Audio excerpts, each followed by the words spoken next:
আপনাদের চোর বললে মাথা নিচু করে থাকবেন না, পাল্টা বলুন তোরা মহাচোর। দেখবেন বিজেপি ল্যাজ গুটিয়ে পালিয়ে গেছে।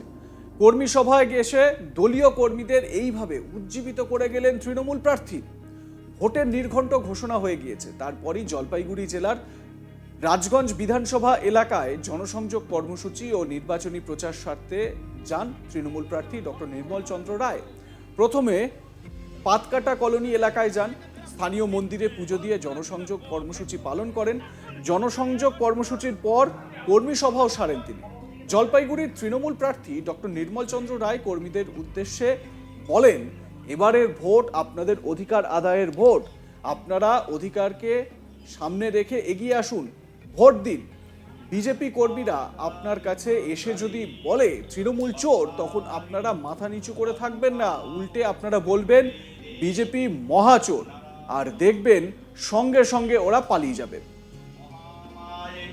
চামুণ্ডে মুন্ডমালিনী আয়ুরোগ্যং বিজয়ং দেহি দেবী।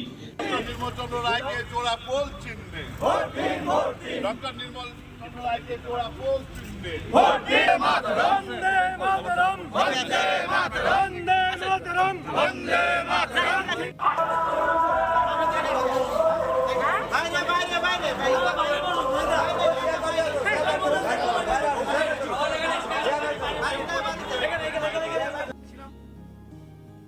প্রচারে বেরিয়ে সংবাদ মাধ্যমের মুখোমুখি হন জলপাইগুড়ির তৃণমূল প্রার্থী। জানান, মানুষ ভীষণভাবে উৎসাহী। মন্দিরে পুজো দিয়ে রেলগেটে গেলাম, তারপর বেলাকোবায় গিয়েছিলাম।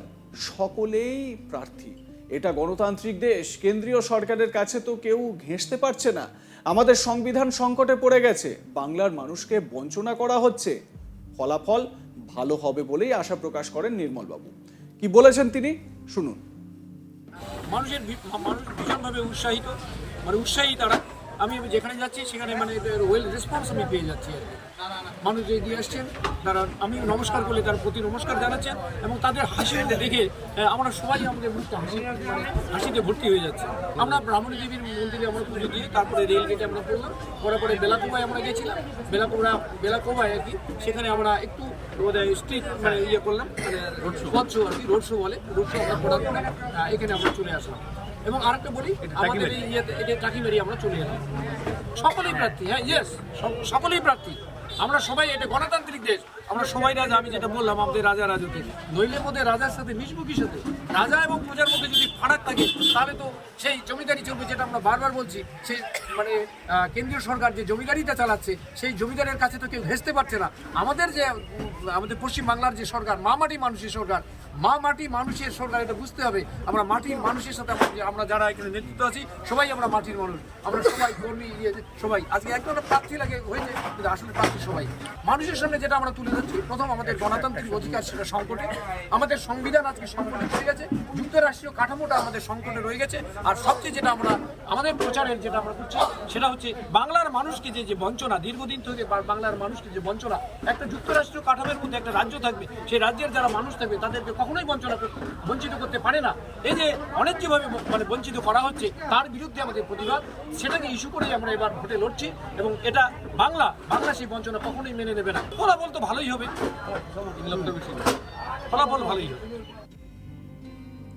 তবে তৃণমূল প্রার্থীকে পাল্টা কটাক্ষ করতে ছাড়েননি বিজেপির স্থানীয় নেতা শ্যামপ্রসাদ কি বলছেন শোনাবো।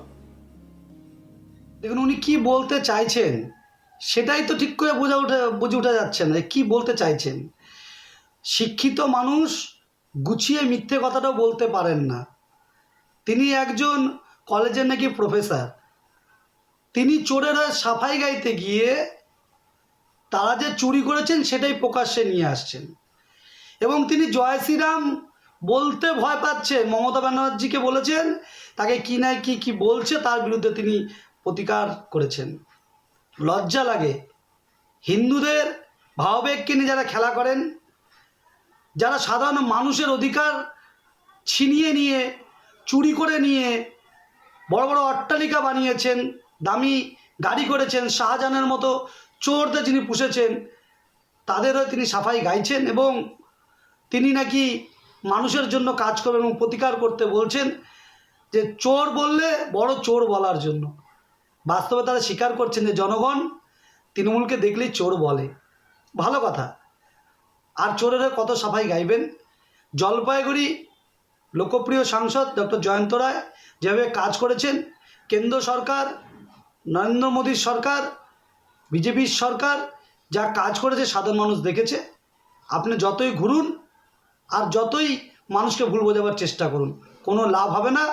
ভোট বাক্সে দেখবেন 3 লক্ষেরও বেশি ভোটে আপনি পরাজিত হয়েছেন। আর যদি লজ্জা থাকে তাহলে মানুষকে সত্যটা বলা শুরু করুন। অর্থাৎ তৃণমূল প্রার্থীকে চ্যালেঞ্জ দিচ্ছেন স্থানীয় বিজেপি নেতা যে 3 লক্ষ ভোটে আপনি পরাজিত হবেন। যদিও নির্মল বাবুর পরিচিতি বেশ ভালোই, স্বচ্ছ ভাবমূর্তির একজন মানুষ, প্রফেসর, এবং তার বিরুদ্ধে দুর্নীতি বা কাটমানি এই ধরনের অভিযোগ অন্তত নেই। সাধারণত তৃণমূল বিভিন্ন নেতা, তৃণমূলের জেলার নেতা বা রাজ্যের নেতা, যাদের বিরুদ্ধে এই ধরনের অভিযোগ সচরাচর দেখা যায় বা হাল ফিলে উঠছে, সেই রকম তালিকায় কিন্তু নির্মলচন্দ্র নেই।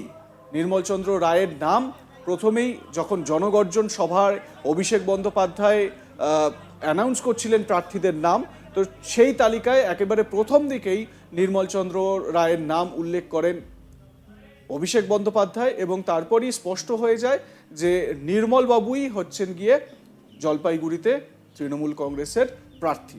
এবারে এই নির্মলচন্দ্র রায় তিনি যখন প্রচারে বেরোচ্ছেন, স্বাভাবিকভাবে জনসংযোগ করছেন, কর্মী সমর্থকদের নিয়ে বাড়ি বাড়ি প্রচারে যাচ্ছেন, রাস্তায় বিভিন্ন এলাকায় গিয়ে প্রচার সারবেন আগামী দিনে।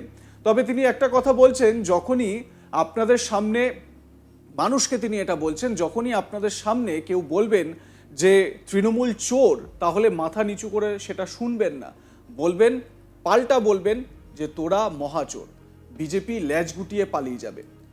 কর্মী সভায় গিয়ে দলীয় কর্মীদের এভাবেই উজ্জীবিত করার চেষ্টা করলেন এই তৃণমূল প্রার্থী। ভোটের নির্ঘণ্ট ঘোষণা হয়ে গিয়েছে, তারপরই জলপাইগুড়ি জেলার রাজগঞ্জ বিধানসভা এলাকায় জনসংযোগ কর্মসূচি ও নির্বাচনী প্রচার সারতে যান তৃণমূল প্রার্থী ডক্টর নির্মলচন্দ্র রায়।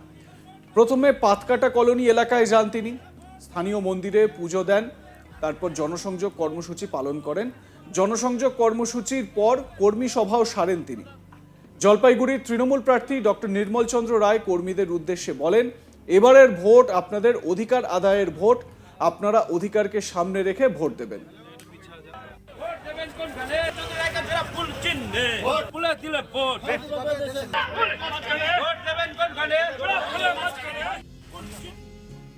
দেখতে থাকুন আজ তাক বাংলা, সাবস্ক্রাইব করুন ইউটিউব চ্যানেল।